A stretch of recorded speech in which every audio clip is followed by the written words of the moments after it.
8월 6일 금요일 주님의 거룩한 변모축일. 예수님께서 베드로와 야고보와 그의 동생 요한만 따로 데리고 높은 산에 오르셨다. 그리고 그들 앞에서 모습이 변하셨는데 그분의 얼굴은 해처럼 빛나고 그분의 옷은 빛처럼 하얘졌다. 주님의 거룩한 변모축일은 공간 복음이 공통적으로 전하는 이 말씀에 따른 것이다. 곧 예수님께서 제자들 앞에서 영광스러운 모습으로 변모하신 이를 기리는 축일이다. 오늘 축일은 성십자가 현양 축일의 40일 전에 지낸다. 교회의 전승에 따라 예수님의 영광스러운 변모는 예수님께서 십자가에 못 박히시기 40일 전에 일어난 사건이라고 이해하기 때문이다.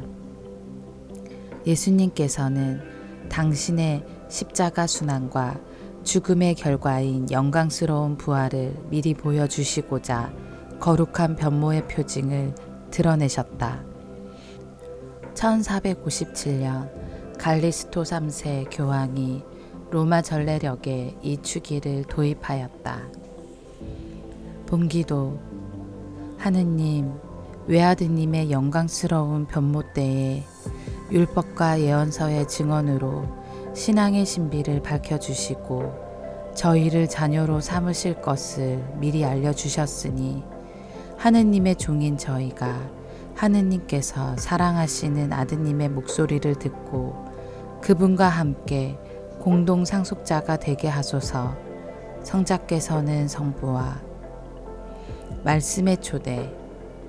다니엘 예언자는 연로하신 분이 옥자에 앉으시는데 그분의 옷은 눈처럼 희고 머리카락은 깨끗한 양털 같았다고 한다.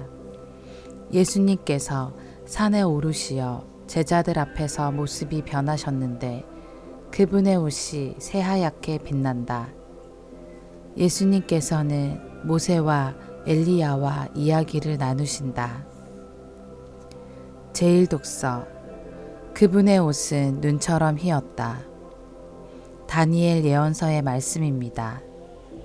내가 보고 있는데 마침내 옥자들이 놓이고 연로하신 분께서 자리에 앉으셨다. 그분의 옷은 눈처럼 희고 머리카락은 깨끗한 양털 같았다. 그분의 옥자는 불꽃 같고 옥자의 바퀴들은 타오르는 불 같았다. 불길이 강물처럼 뿜어 나왔다. 그분 앞에서 터져 나왔다. 그분을 시중드는 이가 100만이요 그분을 모시고 선 이가 억만이었다. 법정이 열리고 책들이 펴졌다. 내가 이렇게 밤의 환실 속에서 앞을 보고 있는데 사람의 아들 같은 이가 하늘의 구름을 타고 나타나 연로하신 분께 가자 그분 앞으로 인도되었다. 그에게 통치권과 영광과 나라가 주어져 모든 민족들과 나라들, 언어가 다른 모든 사람들이 그를 섬기게 되었다. 그의 통치는 영원한 통치로서 사라지지 않고 그의 나라는 멸망하지 않는다. 주님의 말씀입니다. 하느님 감사합니다. 복음. 이는 내가 사랑하는 아들이다. 마르코가 전한 거룩한 복음입니다. 그 무렵 예수님께서 베드로와 야고보와 요한만 따로 데리고 높은 산에 오르셨다.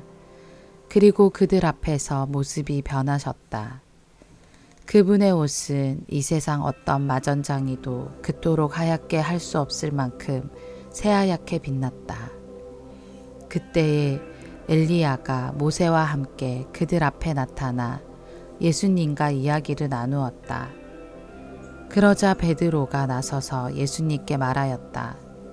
스승님, 저희가 여기에서 지내면 좋겠습니다. 저희가 초막셋을 지어 하나는 스승님께, 하나는 모세께, 또 하나는 엘리야께 드리겠습니다. 사실 베드로는 무슨 말을 해야 할지 몰랐던 것이다.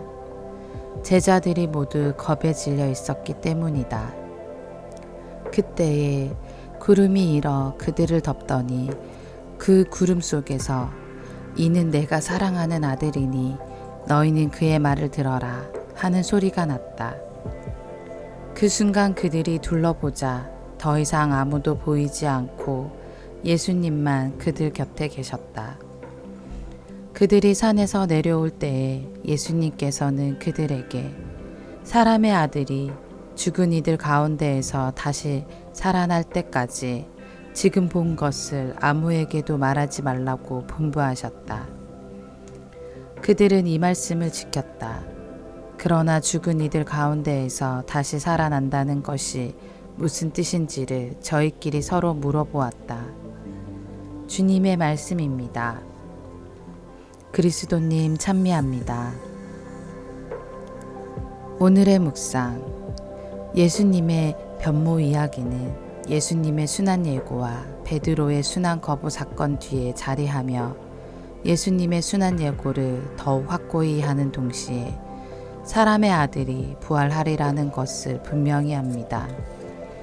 예수님께서 베드로와 야고보와 요한을 데리고 오르신 높은 산은 특별한 가르침이 이루어지는 곳이고 하느님만을 만나는 자리입니다. 그곳에서 예수님께서 변모하시고 옷이 새하얗게 빛납니다. 그리고 하느님께서 사람들과 함께 하신다는 신앙을 가르쳐준 모세와 하느님께 되돌아갈 것을 가르치던 예언자를 대표하는 엘리야와 대화하심으로써 예수님께서는 천상의 존재요 하느님의 아드님이심을 분명히 밝히십니다. 예수님의 변모 뒤에 구름 속에서 들려온 이는 내가 사랑하는 이들이니 너희는 그의 말을 들어라 하신 말씀은 예수님의 세례 때 들려왔던 말씀인 너는 내가 사랑하는 아들 내 마음에 드는 아들이다 와 연관지어 생각해 볼 수 있습니다. 공생활을 시작하기 전과 순환을 시작하기 전 곧 예수님의 삶에 큰 핵을 긋는 중대한 전환점마다 하느님 아버지의 음성이 들려옵니다. 그리고 오늘은 세례 때와는 달리 너희는 그의 말을 들어라를 덧붙여 예수님의 순환을 받아들이라고 권고합니다. 예수님의 거룩한 변모는 우리의 비천한 몸을 당신의 영광스러운 몸과 같은 모습으로 변화시켜 주실 그리스도의 영광스러운 오심을 우리가 미리 맛보게 해 줍니다. 그러나 그것은 또한 우리가 하느님의 나라에 들어가려면 많은 환난을 겪어야 한다는 사실을 일깨워 주기도 합니다. 아멘.